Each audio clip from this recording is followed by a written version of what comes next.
Senhora presidente, senhoras e senhores parlamentares, não é ser repetitivo naquilo que o senador Raupp acaba de assumir aqui a tribuna para falar sobre um assunto que afeta gravemente o setor rural. A situação é uma situação preocupante e o governo não se atentou para o fato até o momento. O que a população esperava, principalmente os setores produtivos, era que o governo cortasse gastos e diminuísse a máquina pública. Mas, na sua sanha arrecadatória, ao ver ali depósitos judiciais feitos por produtores rurais no decorrer de vários anos, de uma matéria que, durante as decisões dos tribunais superiores regionais, como também até mesmo do Supremo Tribunal Federal, deu a cobrança do Fundo Rural como inconstitucional, ou seja, um percentual em cima do faturamento do cidadão que comercializa o seu produto. Não é a renda, não é o lucro, é a venda daquilo que ele produziu. E sobre isso incide 2,3% sobre o faturamento bruto do produtor rural.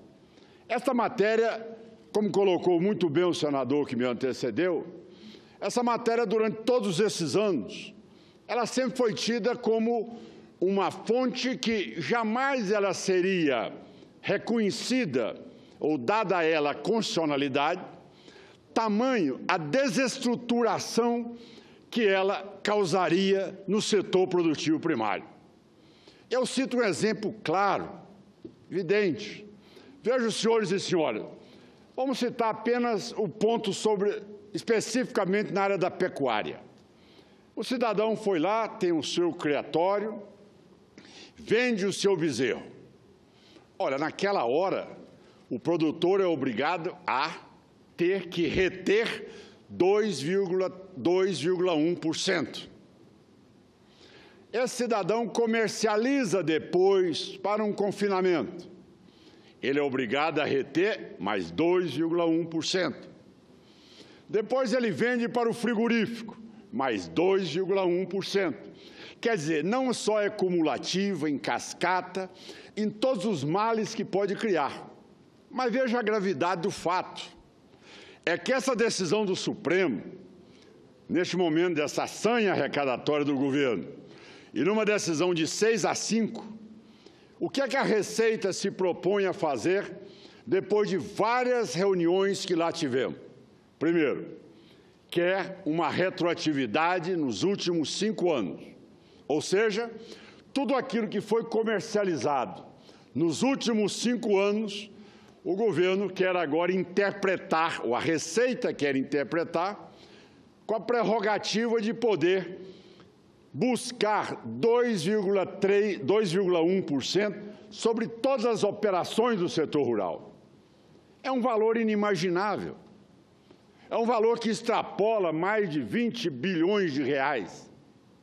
Como é que isso agora vai ser jogado no colo do produtor rural e dito a ele, olha, simplesmente eu vou parcelar em alguns anos essa dívida para você? Isso é inadmissível.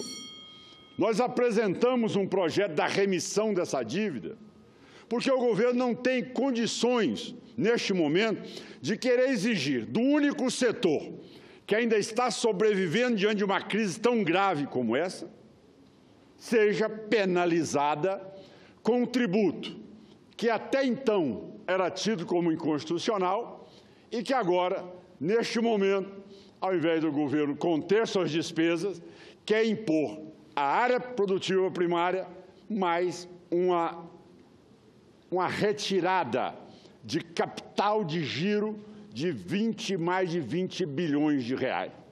Isso vai causar consequências rápidas. Primeiro, a pecuária está parada porque não sabe o que fazer diante desse impasse criado e o governo não se pronuncia. As reuniões feitas na Receita Federal todos são unânimes em dizer, olha, o máximo que nós vamos conceder, se o presidente estiver de acordo, vai ser quanto à diminuição de juros, ou se não, talvez no reajuste da dívida. Ora, são propostas inaceitáveis. O agricultor e o produtor rural não tem como admitir uma situação que de um dia para outro vai torná-lo inadimplente. Ele não vai ter acesso ao custeio, ele não vai ter acesso ao investimento. Ele, a partir de hoje, está dependendo. Olha, veja bem, a agricultura brasileira hoje, a pecuária, estão dependendo hoje do dia que o Supremo agora vai julgar os embargos declaratórios que foram apresentados contra essa decisão. Me disseram que as chances do embargo são poucas de poder progredir. Então, com isso, logo a seguir, publica-se a ata.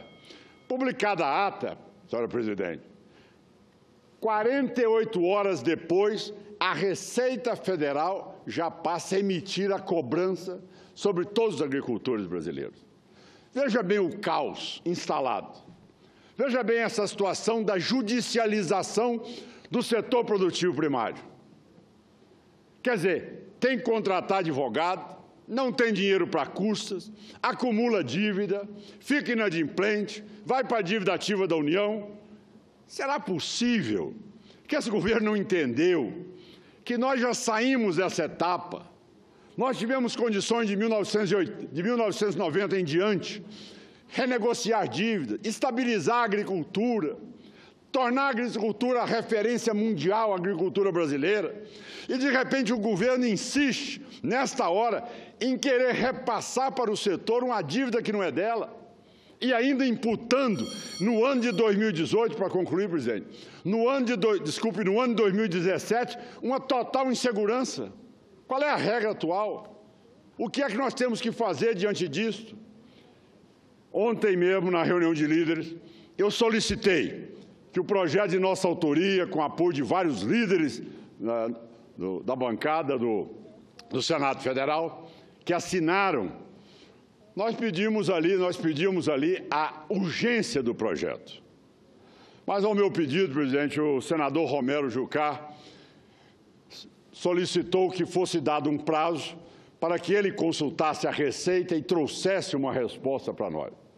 É o Brasil rural parado, esperando o que vai acontecer e sem saber que rumo tomar diante dessa insegurança ainda maior que foi transferido para o homem do campo. Eu espero, presidente, que prevaleça o bom senso, que possamos, neste momento, aprovar o nosso projeto da remissão da dívida, ou seja, o governo reconhecer que o setor rural não deve, e aqueles que pagaram terão, sem dúvida nenhuma, aquilo vai gerar para ele uma poupança que ele poderá utilizá-la no futuro para debitar exatamente os impostos que lhe são cobrados. Então, esta geração de poupança, em decorrência daqueles que depositaram, eles não serão penalizados. E aqueles que realmente por decisões judiciais, não fizeram o depósito, eles serão, sim, remidos dessa dívida e em condições de continuar a trabalhar. E, de agora em diante, esperamos que o governo tenha a sensibilidade de dar ao produtor rural a opção para ele poder, sim, descontar na folha de pagamento, como é dado ao setor urbano, e não tem porquê esse diferencial para o setor rural. Como tal, nós hoje solicitamos que o governo, em 2017, nos cobre diante um percentual de 22% sobre a folha de pagamento e não sobre o faturamento. E a matéria em 2018, vamos discuti-la. O governo alega que, para poder renúncia de qualquer receita, tem que apresentar uma fonte de substituição dela. Nós já apresentamos. Pedi à minha assessoria que, junto à Comissão de Orçamento do Senado Federal, que buscasse uma fonte alternativa, e foi dada exatamente aquilo que nós temos hoje, que é a volta à tributação da folha de pagamento. Essa reoneração da folha cobre exatamente este passivo que não é do produtor e que nós queremos que seja contemplado pelo governo diante de uma crise tão grave que pode acometer o setor responsável por sustentar a economia brasileira num momento tão grave de crise como esse. Eu agradeço o tempo que Vossa Excelência me concedeu a mais, de um tema de extrema relevância e de importância, já que até agora já se arrasta por mais de 30 dias e o governo, espero eu, que pelo seu líder no Senado Federal, o senador Romero Jucá, possa se posicionar aqui e dar uma alternativa do que fazemos com o passado, são mais de 20 bilhões de reais, e o que fazemos com o ano de 2017, que o setor não tem como continuar com essa penalização de 2,3% sobre a sua produção. Muito obrigado e agradeço o tempo.